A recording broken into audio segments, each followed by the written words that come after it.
Hello, ladies and gentlemen. Welcome back to the Southampton Way podcast. This is episode 22. Apologies, we've taken a short break. I've had lots and lots going on, but we are back. We've got tons and tons to talk about. We're going to cover the Rotherham game, which everyone seems to have an opinion on. Very very split in the fans with that one. I'm going to cover the tactical football evening best I can, as I was there last night. So I'll try and be as transparent as I can about what was said and sort of what went on. And we've also got two opponents this week. Lots and lots of miles the boys are going to have to rack up, including those loyal away supporters, as we've got to go to Hull and back. Pun, and we then head up to Preston North End. So yeah, it's going to be an interesting one. Joining me for this one is football podcaster and broadcaster Martin Sanders, and obviously mostly known for being a regular on the show, an absolute legend. So thanks for being here, Martin. Thanks for being here, mate. Love it. Let's start then with the Rotherham game, mate. It was chaotic in many ways, and it left a lot of bitterness and sour taste in a lot of people's mouths after the game for various reasons. So let's start with the result itself. 1-1. Not the 3 points that we frankly deserved, mate. But what did you make of Saints on the day? I thought that first half we were really good. The first 20 minutes, I thought Saints were electric. Silamana was really good down the left hand side. I thought he caused the fullback loads of problems. We were creating chance after chance. We looked quick in what we were doing. But the biggest thing for me, like I said to you before we come on the show, was the gulf between the two sides. It looked like they were totally overwhelmed by us and the way we were playing, and it almost looked like a Premier League side versus a League Two side, or like a National League side. The gulf in players was huge. I just thought we were going to absolutely snowball them. Started the game, like we said, really, really well. And obviously it obviously petered out. We had so many chances though, didn't we? Shea had a lot of chances. He's hit the bar, hit the post. But yeah, we just didn't take our chances. It wasn't for no fault of creating them. Carl Walker-Peters was brilliant, I thought, at right back. Sinamana looks like a new signing for us, which we really needed him to step up with the loss of Teller. He's doing a really good job. And Stuart Armstrong, I can't speak highly enough of Stuart at the moment. I think he's playing some really good football for us. Some of the best I've seen him in a Southampton shirt. I thought he linked everything up really well, and delighted that he stayed at the football club. We're really lucky to have him. Yeah, I think he is going to be quite important for us going forward. He's it was interesting when Martin spoke on Stewie early doors, because I can't remember, someone mentioned to Russell, it might have been Adam Blackmore, but someone mentioned to him in winger and Stuart Armstrong in the same sentence, and he had to stop it there and say he's not a winger. I've always seen him as a centre mid, and that's the only position he's been playing. And funnily enough, he's been playing some, like you say, some of the best football he's played. Well, from what we can see, since he's been here in that position. Martin, with 23 shots on goal, and I think Rotherham had 2. There was lots of the game ended, and there was lots of booing, especially in my end. Where I was as well. So what's your standpoint on the whole booing thing? Because I think there's a lot of, it's a big divide on booing in football Huge. in general, but at Saints there's a big divide. Where do you sit on it?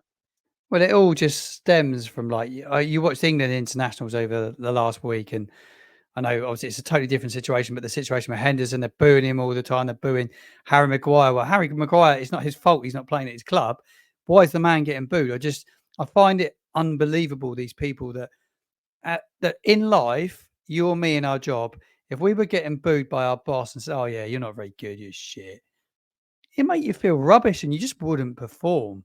And was it due to these players? Yeah, we pay money to go and watch it, but we're at such an early part of the season to start booing players. It just kicks everyone's ass, and you don't need it. Not at this moment in time. All we need, we've got a new manager. There's so new players, young players, a total change of philosophy and style of play, and everybody's doing their best to come together to make that work. And we all talk about time, but it will take a bit of time. But creating a shit atmosphere at the stadium isn't going to help anyone. It's been rubbish there for a while. The atmosphere has not been great as it merits. I can understand this is built up over a long period of time. It might not just be about the here and now and that game. Sport Republic come in. It's not been great since they've been here. We've been relegated. We didn't see a lot of wins last year. A lot of tensions built up over a long period of time. But I was very much of the viewpoint that when last season stopped and it finished, that this season Russell come in. We have a new manager. We have a new captain, a new style of play. It's a fresh start, and we all had to get behind that. And if we don't, and we have fan bases split, it just won't mix, and it won't give us the best opportunity, in my opinion. I just think we need everybody on side. Yeah. It's going to be almost impossible to get everybody on side, but the booing, I agree. Listen, as a football fan, you are entitled to your opinion. There's no rights and wrongs in football, and that's why everyone loves it so much, right? It's a game of opinions, and they're like arseholes. Everyone's got one. So you're entitled to have your opinion. You're entitled to feel how you want to feel, and to an extent, you're entitled to express how you feel because you're paying for the privilege. I do get that. I understand all of those points. I am also one of those people who pays for the privilege to express my opinion. However, when your opinion is being portrayed and expressed via booing and calling your manager and your players anything you could think of under the sun in that moment for putting on a performance that 99 times out of 100 beats the opposition 5-0, and you've had one of those days where you're just so unlucky that you just cannot believe you haven't won. So on a day like that, to boo, like it blew me away. It absolutely blew me away that people were booing at the end of the Rotherham game. I was one of the people who was frankly rightly booing at the end of last season because we were relegated.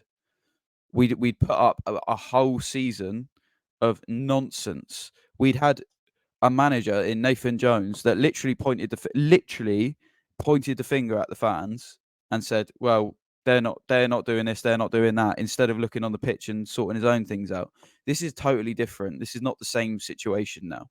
People need to realise that this group of players are not the same group of players from last year, nor the year before, nor the year before that. In fact, the whole club is different. The whole philosophy is different. The whole hierarchy is different. Everything's different this season. So you're entitled to your opinion, but what you're doing is you're just harvesting this negative energy, and you're just making it a horrible place to be for your own players. What is the point? What is the point?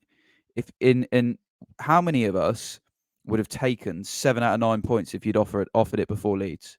Every single one of us. I don't think there's one person who would have said, "I'm not happy with 7. I want 9." If you'd have said, "Right now, 7 points, do you take it?" Martin, would you say you take it, right? Absolutely. Absolutely, you would.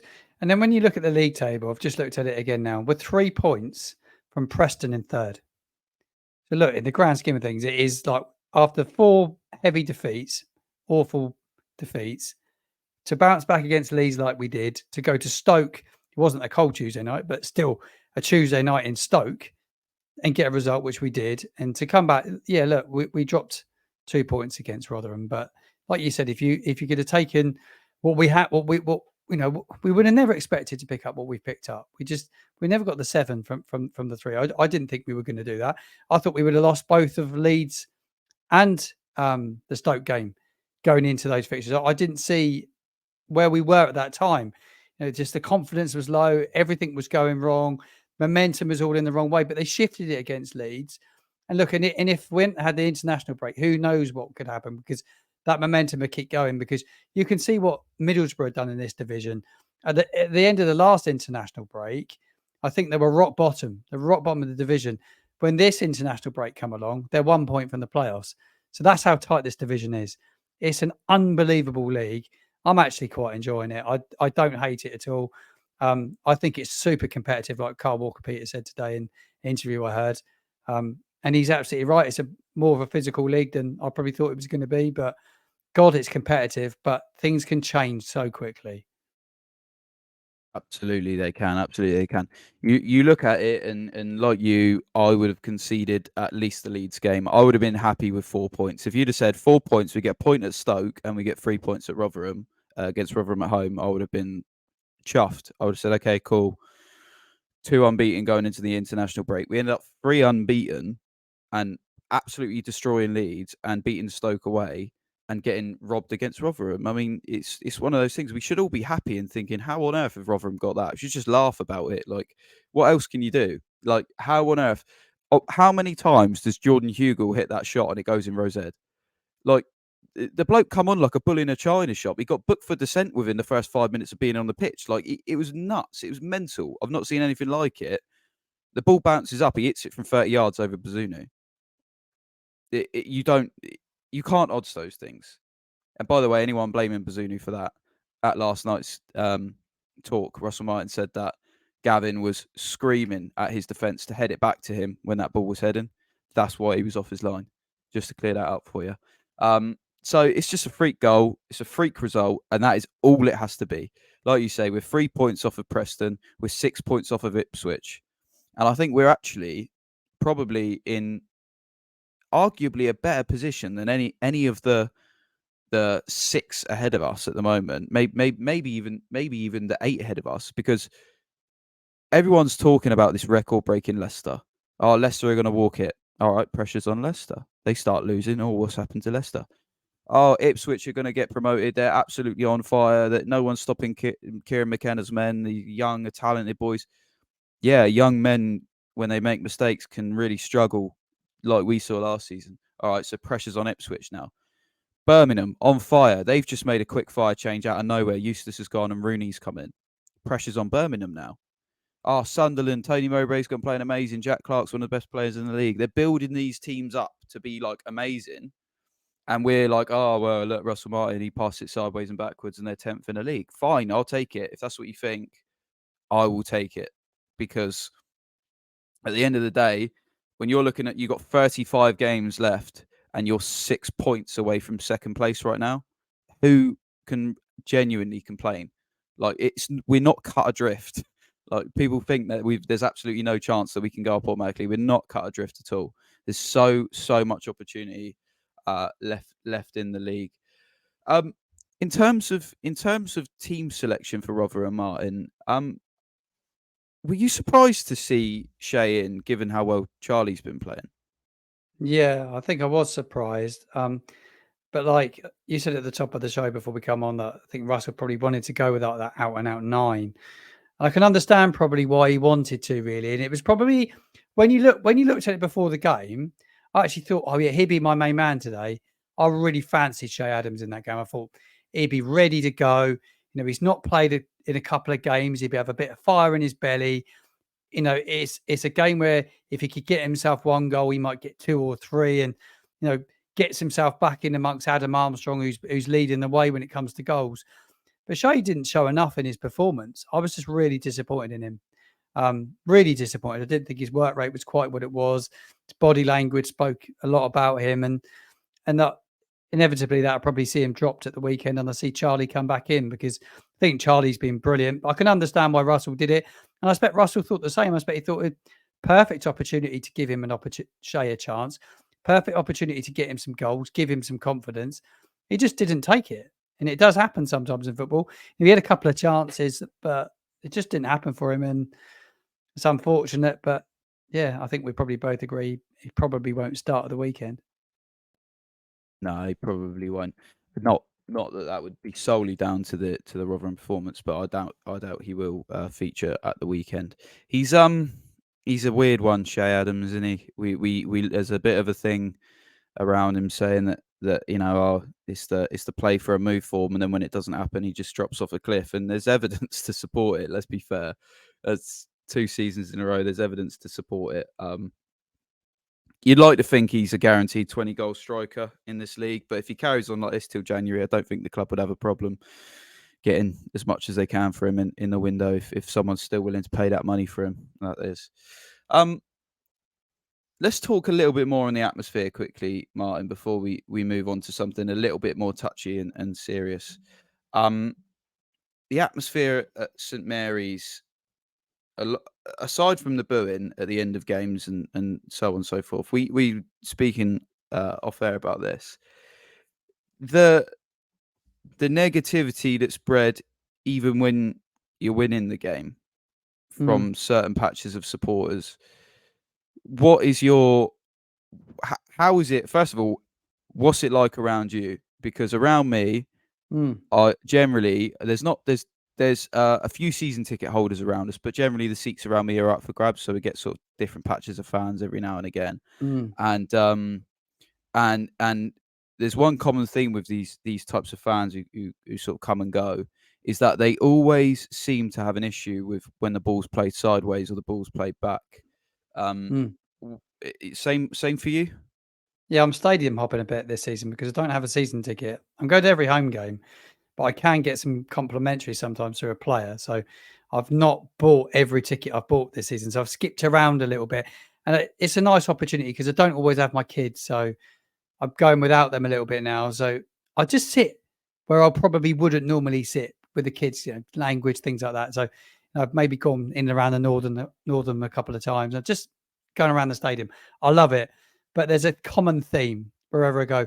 There are certain gentlemen that they maybe watch Saints a long period of time and they've been used to this high press where they can't bear to see the ball go sideways. Oh, it's gone sideways. Yeah, not there, not there. Oh, not again. Oh. And my kids were there at the last game. They're like, this guy in front of us is like, hold on a minute, mate. You just give them a little bit of confidence and just it breeds negativity. And my kids are like, oh, yeah, it's rubbish, this, isn't it? But it's not because at that time we're winning the game. We're getting the 3 points. But just that 1-2 people rubs off onto everyone else. And it's just like, come on, get behind the team. You're here to see your team win. Let's give them everything you got. Let's sing when the Saints come march. And the guys at the back of the chapel, brilliant at the moment, trying to create some really good energy in there at the moment. And it feels a bit different down there. But if we didn't moan and we sung a bit and got behind the team, who knows what might happen at St Mary's? It might start to come alive like it did many years ago, but it does make it a little bit soulless when there's constant moaning and groaning and when there's no real need, to be honest. No, there's no real need, and you've teed me up an absolute beauty for me to explain why there's no real need. So, for any of you who aren't aware, there is a page on Twitter or X, and it's run by a chap, and they are called Between the Lines. Now, you can request any stat with these guys, and they will find it for you, and they'll back it up. And I believe it's all backed up by Opta, and they're very accurate in what they do. So I got in contact with the guys, and I said, would you mind having a look into some of our stats with regards to our sideways backwards? Because there's a narrative that we but we play a lot of sideways backwards football. And that's just sort of a Russell Martin esque type thing. He said, yeah, leave it with me and I'll come back to you. So this is just this season up to this point, and this is I'll give you the stat, and then I will let you know where we are. Okay, so via Between the Lines, we have had the second most shots in the division, 179. We have had the third most shots on target, 61. With second in pass accuracy, 87%. We're first in total passes completed, which is 6,529 passes. We have covered the most distance, second most distance passing, which is over 100,000 yards. Progressive passes, we're third. Short passes, first. More progressive passes, 605. We're first in the league. We played the most progressive passes in the league. 127 passes into the penalty area. We're second for that. We are top of the league for passes into the final third at 485 passes into the final third. Shot creating actions, we're second in the league. We have created 316 shots or shot actions. We've had the most touches in the league and we've had the most touches in the attacking third by a country mile. So we've had 2,409 touches in the attacking third. Second is 1,953. We have had tons more touches than anyone else in the league. We're the second on successful take-ons, 113. We're first on carries. We're first on yards carried. We're first on yards of progressive carries. So that means when the ball's carried forward and it's led to something. And we are first on progressive carries in the final third. For a team that plays sideways and backwards all the time, we're half active in the final third. Is that not strange that every stat completely dispels the rumor that we play sideways and backwards? And ain't that really odd? Did any of those jump out at you, Martin? Any of those stats? I mate, some brilliant stats in there, really. But the fact that making forward passes is brilliant. But then, if you look at that Rotherham first half, they didn't they? You look at the amount of times it went out to Silamana, the amount of times it went forward into Carl Walker-Peters, and it is they're looking into Stuart Armstrong all the time. They're looking to go forward. I just think we keep the ball that bit more than we ever have done, and sometimes it's going to end up across the back a bit because you've got to build. You've got to start somewhere to build if that's the way they're going to go about doing it. But look, he always said that when it comes good, it was good. It would be brilliant. And if we can get Ross Stewart fit and on the end of some of this, we'll be laughing, because that's the one thing we'll probably be just missing is a clinical striker. We need somebody just to come in now and start banging goals, because if he could come in, we're just missing somebody. Even if he could come and brought 15 goals, it would be massive for us, because there's goals coming from all over the team elsewhere. Charlie's going to get goals. Adam Armstrong's not even played as a striker. He's already got 7 goals. There's goals coming. Walker-Peters will get goals. The fullbacks will get goals. It will come all over the pitch. Stuart Armstrong's free kicks. There is so many good players in this team. And when it does click, you just think, put a striker on the end of it, we'll be cooking on gas. Absolutely. It's worth touching on a point there. Whilst you've made a good point, is that everything's changed in the football club, including personnel. So we had 18 bodies leave, and I think 7 have come in. So a big shift in playing. Now, I'm going to reference it to something that might not seem relevant right now, but I don't know if anyone else watches it, but there's a Gary Lineker, Michael Richards, and Alan Shearer do a football podcast called The Rest is Football. They had Thierry Henry on, and if you get a chance, watch it, because it's an hour and a half of a football genius talking sense about football and his life and his life in football, and explaining situations that happened to him. So he made a very interesting point about how, when in the Invincible season it was early on, he was playing with the likes of Freddie Ljungberg and Robert Pires and all these types of players that you look back on now and you think they're dynamos, like unbelievable footballers. But Thierry Henry was saying he was being frustrated by how little he was getting the ball early in the season. So he was frustrated to the point he went and knocked on Wenger's door and said, these guys are not playing me the pass. Like, Freddie's not playing it, Robert's not playing it. And Wenger just said to him, does he see you? And he said, what do you mean? Of course he sees me. Like, he's got eyeballs. What do you mean he can see me? He said, no. Does Robert see you? And he said he kind of just had to figure out what he meant by that. Like, does he see me? And he's like, and then he realized what he meant was, when Pires dribbles, he's looking down. He's always looking at his feet. So he's like, wait, no. So when Robert's got the ball, he can't see me. And he realised when Ljungberg wants the ball, he wants to be receiving it, running onto the ball rather than ball to feet. So, like, the moral of that story was, he said, like, the team grew over time because they started to learn what they could do with each other within the game. They learned, once they got a solid 11 each week, he knew that if Pires has got the ball, there ain't no use in making a run unless you're telling him you're going to make a run, because he's going to look at the floor. If you're going to play a pass to Freddie Ljungberg, it's no good playing it short because he wants it in front of him. Like, our players are learning a whole new script with a whole different cast. They are having to learn on the job with each other and learn how each other works as players. They're not robots, they're all going to have individual styles in the way they play. And we're starting to see that sort of develop.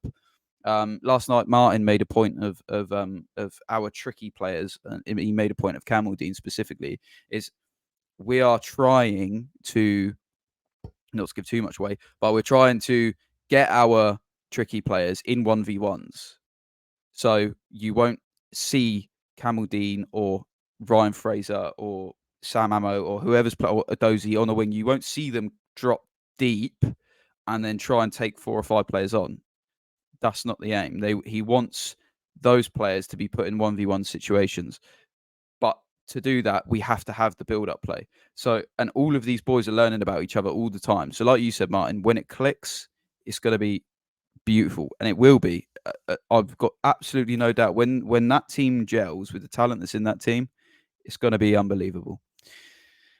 Moving on slightly from that, there was an incident in the crowd against Rotherham that was alerted initially by the Rotherham goalkeeper. I don't have his name.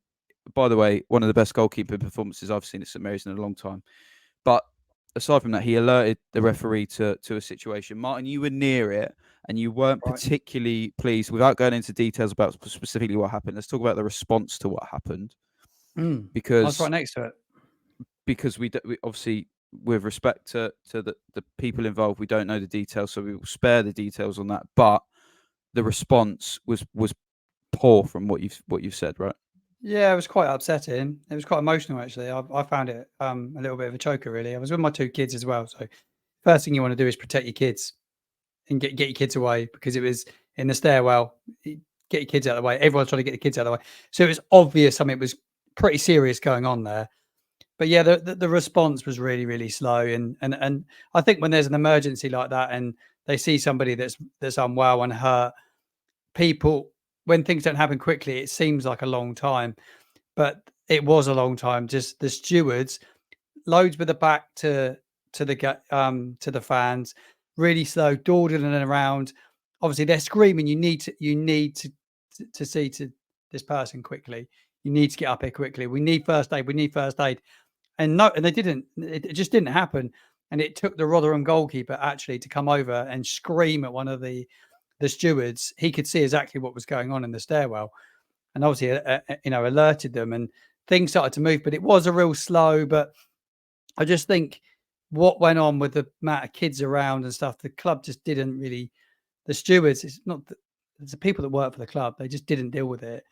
Whether they're tuning into this podcast and listening, I hope they are. I made the effort as a fan to go and see what looked like to be a gentleman in an important position in the football club. He was well dressed, dark hair, Spanish looking guy. Looked like he was maybe like a chief steward or somebody within the football club. And I just went up to him and said, I want to express my thoughts as a fan. And he didn't give a damn. I was really, really disappointed with the response I received. And certainly to what me and my kids had seen, there was no compassion whatsoever. I was really disappointed. I would have just said, "Can you give me your name? Give me your details. I'll drop you a line on Monday, and maybe we could have a talk away from the game."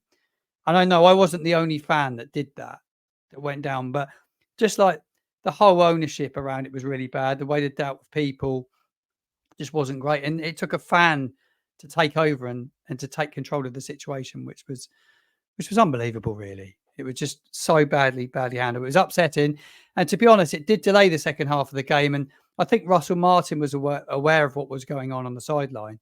And there was no doubt it was all fed to the players because everyone knew what was going on. And it felt a very different second half. But I wonder, people don't talk about it, but how much of that filtered into the dressing room, that what had gone on and what was seen wasn't nice. And I just wonder, it definitely felt the atmosphere changed second half, and rightly so, because everyone was so upset seeing what they'd seen. And nobody wants to go to football and see that, certainly young children. but the response wasn't good enough from the people that were working for the football club, and I'm sure they're looking into it. I've been tweeted by a few people. They are looking into it and they were taking the matter really serious, but procedures have to be put in place. They got to act quickly. If you see what they saw, and it wasn't hard to see what was saw, you got to make it. Every second is vital in a situation like that. Mm. Yeah, absolutely. Obviously, first and foremost, thoughts are with everyone who was involved there. It was clearly nasty, and just really hope everything will be okay on that. But yeah, if there is anyone who is listening involved with the club in that respect, please take that on board, because it is so, like Martin said, it's absolutely vital. And the staff, like the chief guy, it just like bit of compassion. I would just Mm, love to know who it was, because I yeah, wanted to write to the football club, but I didn't know who it was, and I should have asked him for his name. But so upset in that moment that you don't think about it. You think about it all afterwards. But yeah, just a bit of compassion um, yeah, would go a long way. yeah. Human being to human being. Let's start again with that, shall we? So, yeah. Hopefully, as you said, someone they are dealing with it, and we will see improvements to stewarding, because it's not the first time, and it will certainly won't be the last time that it's mentioned, I'm sure. Um, so last night, the Saints hosted a quite unique evening, something I've never seen us do before. And found out why I'd never seen us do it before. It was titled a tactical football evening with Russell Martin and Jason Wilcox. I attended. Martin didn't have the privilege, as he's over the seas, um, on the Isle of Wight, so he didn't quite get the chance to come over. But um, I was there, and it was a very interesting insight. Obviously, we can't talk a great deal about it because there is a lot of like nitty gritty tactical stuff, but I'll talk about everything around it. So we got in there, and it was quite nicely set up, and Jason Wilcox and Russell Martin came out, and Jason Wilcox spoke for about 10 minutes or so, just on how he's found things and how things have changed since he's come in. And then he passed it on to Russell Martin, and he started his presentation, and he spoke for a solid hour and a half, and then he took questions afterwards, based on what he'd said. So the key things he'd run through was what he wanted to achieve, how they want to achieve it, um, and run through dispelling a few of the myths about what happened, why it happened. Talked about why the sort of situations arose at Sunderland and Borough and Leicester and all the games, and Ipswich. And yeah, he just talked. He was quite open and honest. Start from the beginning. So one of the key things, and I did want to talk to you about this, Martin, is the players' attitude. So we as fans only see so much, and we can see what's on the pitch. And last season, the attitude amongst the group was really smelly. It was horrible attitude that a lot of them played with all season, and it was kind of confirmed last night, by both Russell and Jason. And I like the way they both used the terminology "we," because we didn't have a lot of "we" last season, even from people who were at the club at the time. So Jason Wilcox was quite honest, and he said if we stayed in the league, it would have been because we were very lucky, because there was no plan. He said there was absolutely no plan, no tactical identity, no identity through the club. We had no plan. He said we won games on luck. We won against Chelsea on luck. Like, he gave a bunch of examples. He said we would have been very lucky to stay up, so it's unsurprising to them that we did go down. And the plan is to make sure that doesn't happen again when we get back up there. And the plan is to get back up there as soon as possible. And then he passed on to Russell Martin, and he touched on a little bit of the early days situation, and that intrigued me. So what he said was, when he went in on his first day, he had a good 90% of the team knock on his door individually and tell him that they're going, for one reason or another, that they were leaving. So there was his first, like, oh, okay. He said the atmosphere was negative. that they were dressing in 2 changing rooms. The group was split and divided. Loads and loads of people didn't want to be there. He said the main thing that struck him was lateness. So I think there was a leak last season saying that a few players were showing up late and there was an issue with punctuality. But Russell Martin confirmed last night that this leaked into his first days as coach. And bear in mind, there was quite a while because of the whole compensation thing with Swansea. It was quite a while in between that time. So people were clearly just carelessly turning up late. So he said on the first day, no one's going to be late because if you are, you're going to run. And not just the player who's late's going to run, the whole group's going to run. So he said the next day, and he didn't name any names, he said someone showed up late, so the whole group ran. He said the next day, someone showed up late, so the whole group ran. He said the third day, someone showed up late, so the whole group ran. But he said after that, Jack Stevens pulled them all together and said, in no uncertain terms, no one is going to be late again because I will, I'll kick off, sort of thing. He said, yeah, I'm not running for you anymore. We're not running for you lot being late. And he obviously singled out the individuals. And Russell Martin said that it was literally that moment he knew that Jack was going to be the captain. He said Jack was going to be captain, and he also said how crazy it was that the club let him go on loan last season. He said he was baffled. He said, I'm personally, he said, I have no idea why Jack was on loan. He said, no idea. He said, no matter what you think of him, he said to sell it to have him at a Premier League rival who ultimately survived. He said that is bonkers, and he was really honest with that, which was good. On the whole lateness thing, Martin, and on Jack Stevens, what's we kind of saw it, didn't we? The attitude last season, and what's your take on? So obviously now it seems to be ironed out, but is that a credit to Martin? Is that a credit to Jack Stevens? Is that a credit to the whole thing, or are the groups starting to realise that maybe they were the problem? It's amazing, isn't it, that when you're being paid in excess of 40, 50, 60, some cases £80,000 a week, I would love to earn that in a couple of years. But to be earning that sort of money and not be punctual is is damn right embarrassing. But it's a massive letdown to anybody that supports the football club or is employing you. It's just not on. But fair play to the manager for sorting it out. It should be happening in the first place. But those individuals need to take a long, hard look in the mirror, I would say, because they're very, very privileged human beings.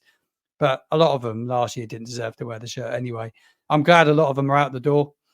I still think there might be one more, maybe two more to go out the door from last year.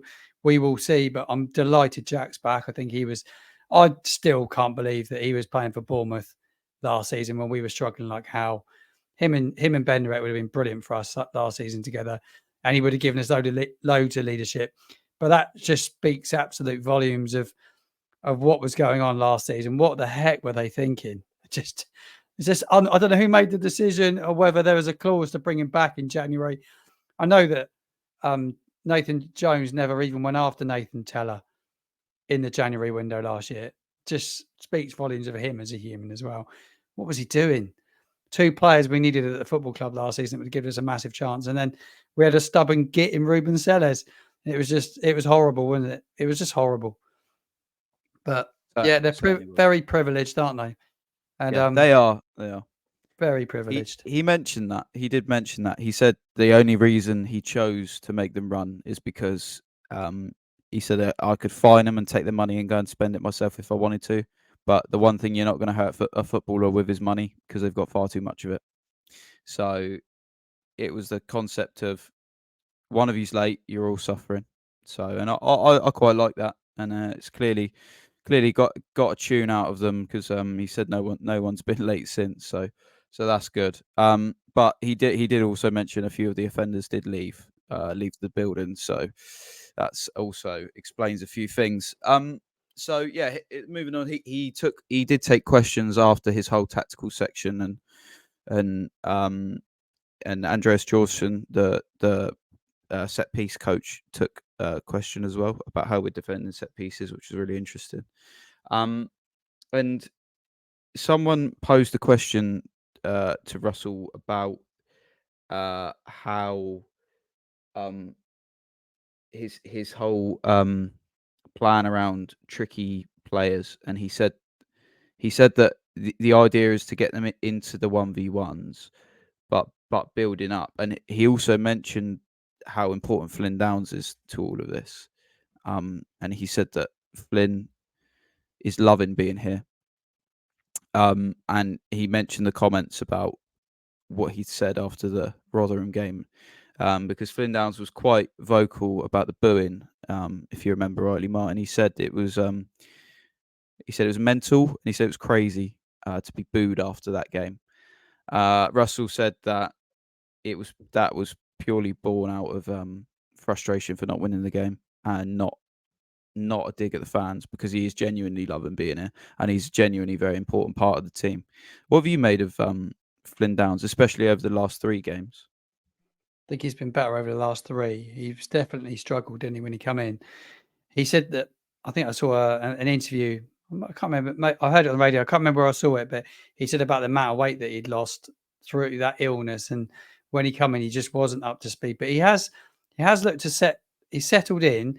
He's not the player I thought he was quite going to be, but I think there's still a little bit more to go from him.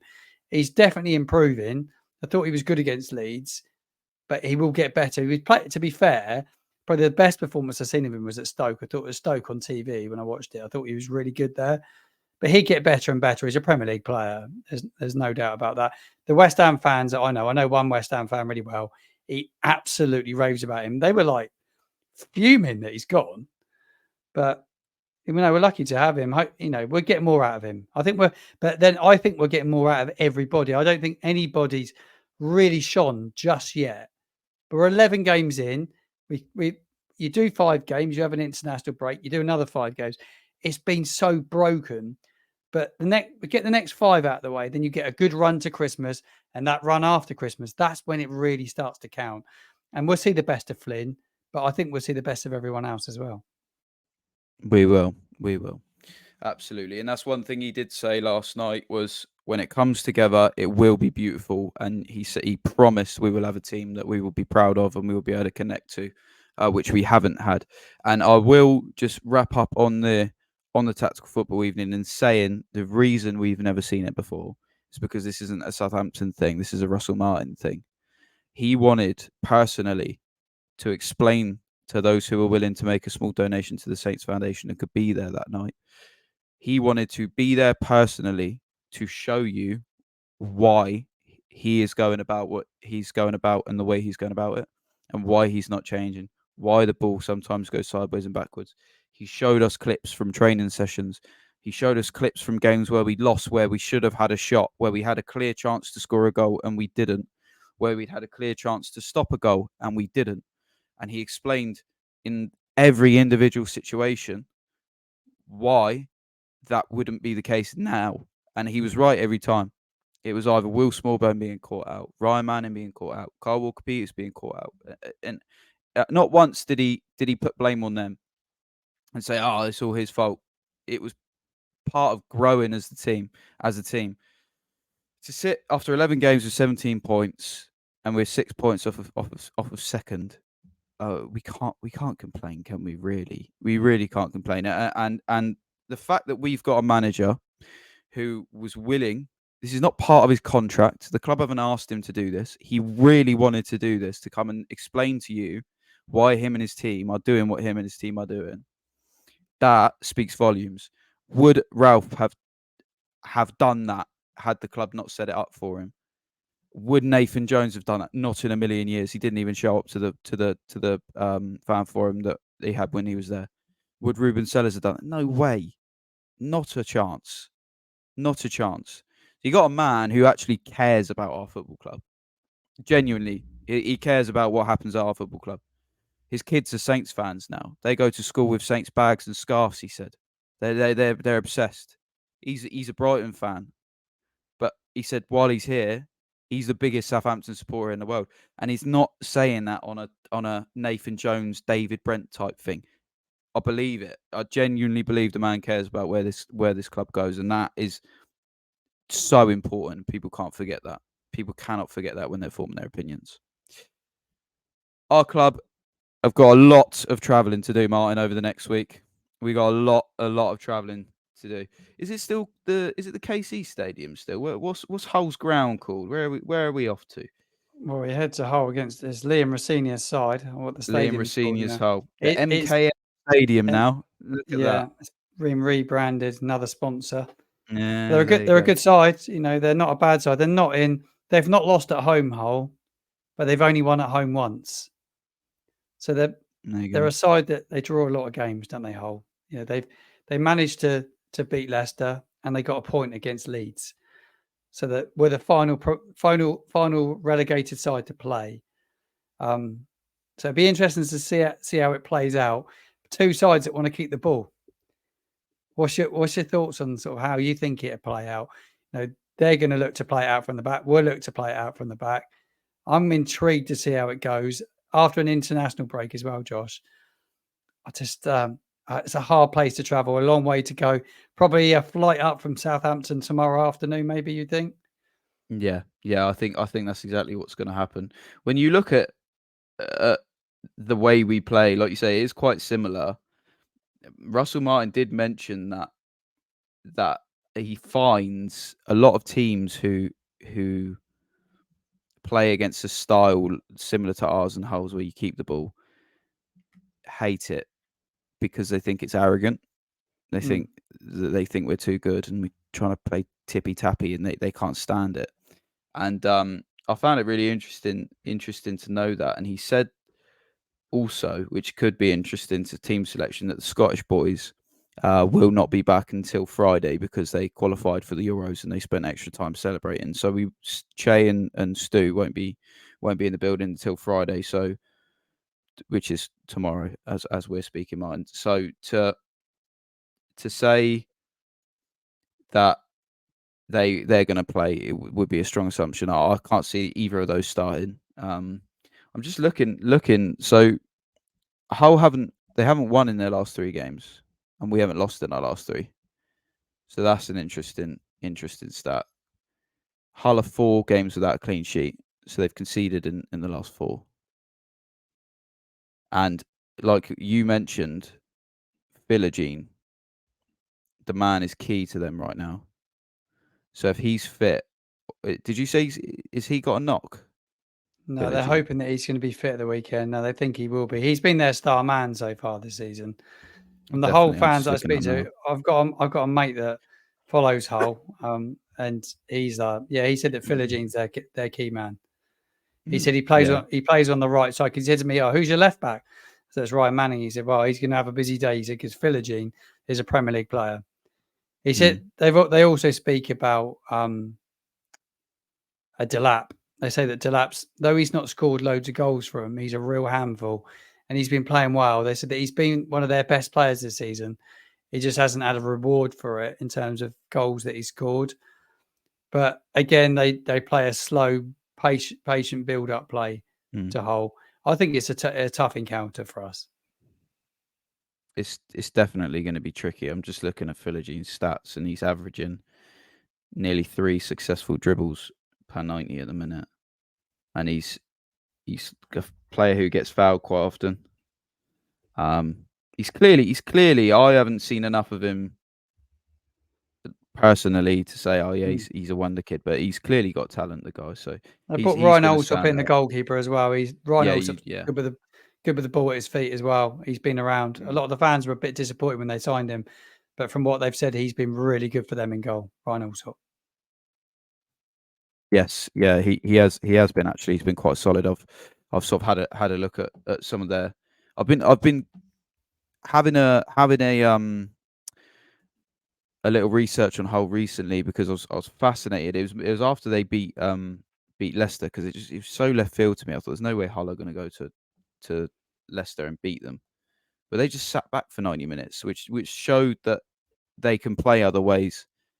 Which it shows flexibility in the way Rossini sets his team up, which is impressive in fairness to him. Alfie Jones also plays at the back for them, and yeah, I've just checked. He was academy graduate of Southampton, so he was our he was our under-21s captain and just didn't quite make it to the first team. So that's quite an interesting one. It's strange. I can't remember what the result was. I don't know what the result was last time we played Hull, but I do remember We've a got a good game track where record against Hull. We've got a really good I track remember a record. game where Wanyama scored from about 40 yards away from home, sort of lobbed it straight over the keeper at their ground. I can't remember who their keeper was at the time, but yeah, it's going to be an interesting one. Lots of miles. I'm personally, I would say we're probably. I think we'll nick it. I'll go 2-1. Yeah, What do you reckon? mate, I walk out there with a point. I'll be happy, to be quite honest. We got a point, got all three. You'd be absolutely delighted. I don't think there'll be loads of goals in it. Actually, I think it is going to be quite tight. I'm going to go with a 1-1. I'm going to go with 1-1. That's how I feel it'll pan out. You never know. Ross Stewart, there was a bit of talk that he may make the bench at the weekend, but the club are keeping it tight. It will be a massive boost for any Southampton fan travelling to have Ross Stewart on the bench at the weekend, because you can guarantee, I think Martin's already said he's not going to throw him in anyway. He'd be a player that's gradually brought into the side over a period of time. He's had this injury twice. It's a nasty injury, isn't it? But it's the same injury he's had twice. So they'll be really careful with him. But score-wise, I'm going to go with 1-1. 1-1. Okay, I like it. Let's cross our fingers. You want a key man? You want a key man? What I was going to say, I'm going to ask you your key man. My favourite player right now has got to be Kyle Walker-Peters. He spoke so well in his interview with Adam Blackmore today. I'm going with that with Kyle Walker-Peters. I like it. Good stuff. I'm going to go with Flynn Downs. I think he could be quite crucial actually in breaking that attack down, stopping players like Delap and Philogene, just playing that. It's not. I don't even like to call it a 6 because he sweeps the front of that defense really well. So if he can carry on, it'd be brilliant. So I'm gonna go Flynn Downs. So following on from that, so we go from Saturday with them playing on a Wednesday. We have to travel to Preston. They may as well stay up there, aren't they? But I mean, we got to train in between, I suppose. So we're going to be playing Preston. Preston's a tricky one because if I remember rightly, they were neck and neck with Leicester for quite a little bit so far this season. They've been really impressive. Yeah, they're unbeaten for a long period of time. They went on a hell of a run. They started the season like an absolute storm, didn't they?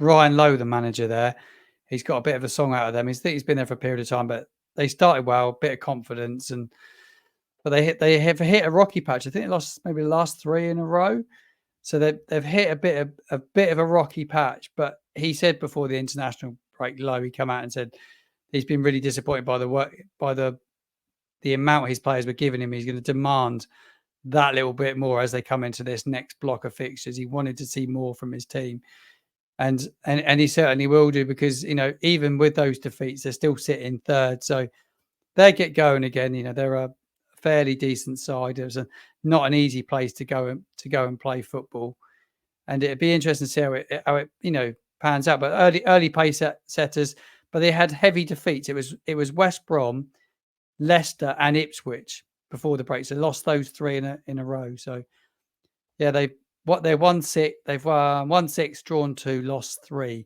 But the 3 defeats have all come off consecutively. So a bit like what we did.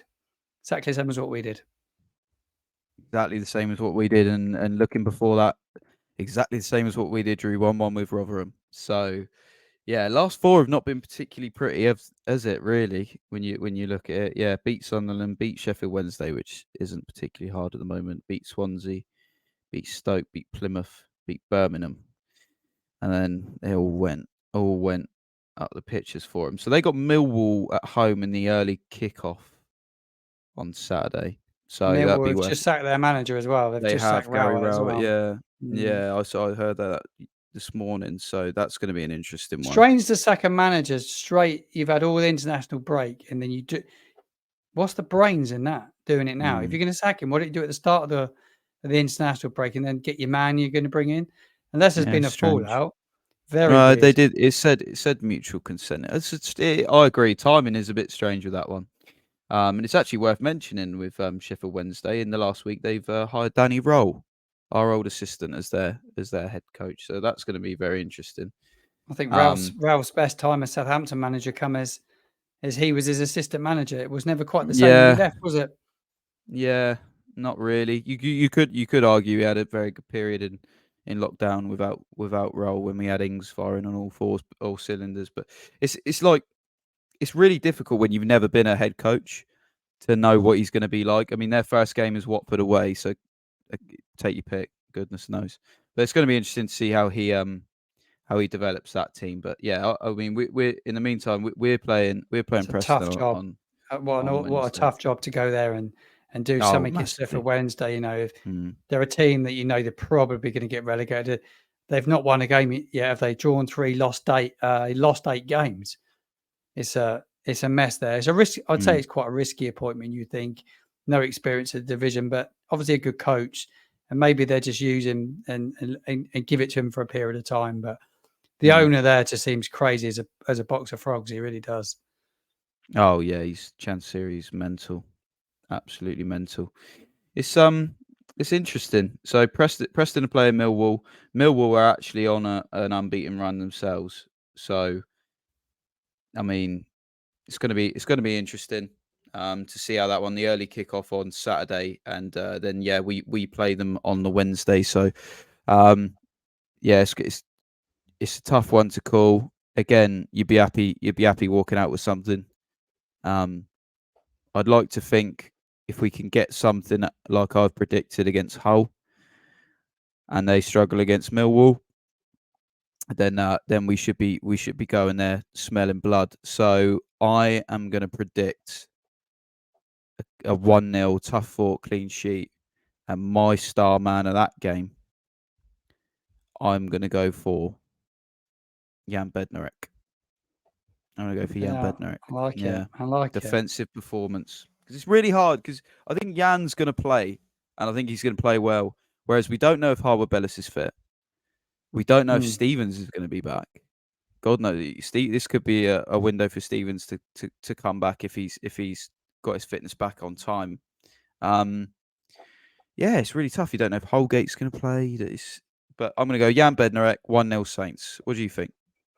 I'm going to go with a win. I'm going to go with a 2-1 win. Adam Armstrong's pretty good every other game. I'm pretty boring because I'm going with Armour or Carl Walker-Peters quite a lot. So do I throw somebody else in the mix? I'm kind of like you've gone with Downs at the weekend. I'm going to throw Flynn Downs in there because I thought he was brilliant in midfield against Stoke. Fancy another good performance from him. We're just talking about him, weren't we? Saying that he's just about to start ticking. So Flynn Downs, 2-1 Saints. I like it. Yeah. Well, let's hope we get a win.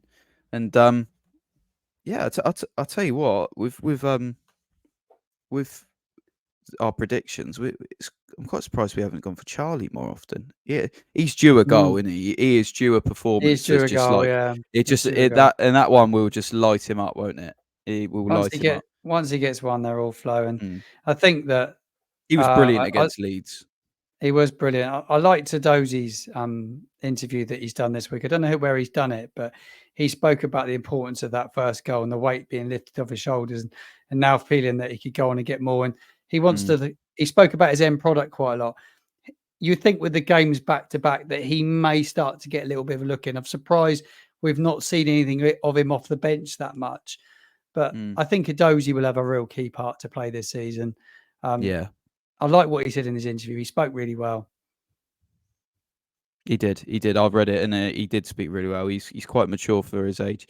But yeah, I think it's the only thing about coming off the bench is Ryan Fraser's just been exceptional off the bench. He's just been so dependable every time. So I understand it, but I think it all depends on that 9. Because if you don't play a 9, and do you then play Charlie? And if you don't play Charlie, do you then move Armour in the middle, and then you got a chance to play Camaldine and Adozie? Is it too much playing Camaldine and Adozie in the same team? Is it like there's so much going on? It's a shame that he's obviously found the net and he's found himself on the bench. But I mean, at the minute, if you ask most supporters, are you going to start Campbell Dean or Edozie? Most are going to pick Campbell Dean because he gives you something completely electric, So doesn't he? quick, he's so powerful.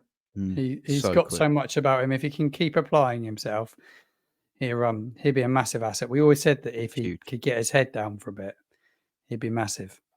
Yeah. And let's hope he can do that. If he starts to if he adds a goal or two to his game as well, he'll just be an exceptional player.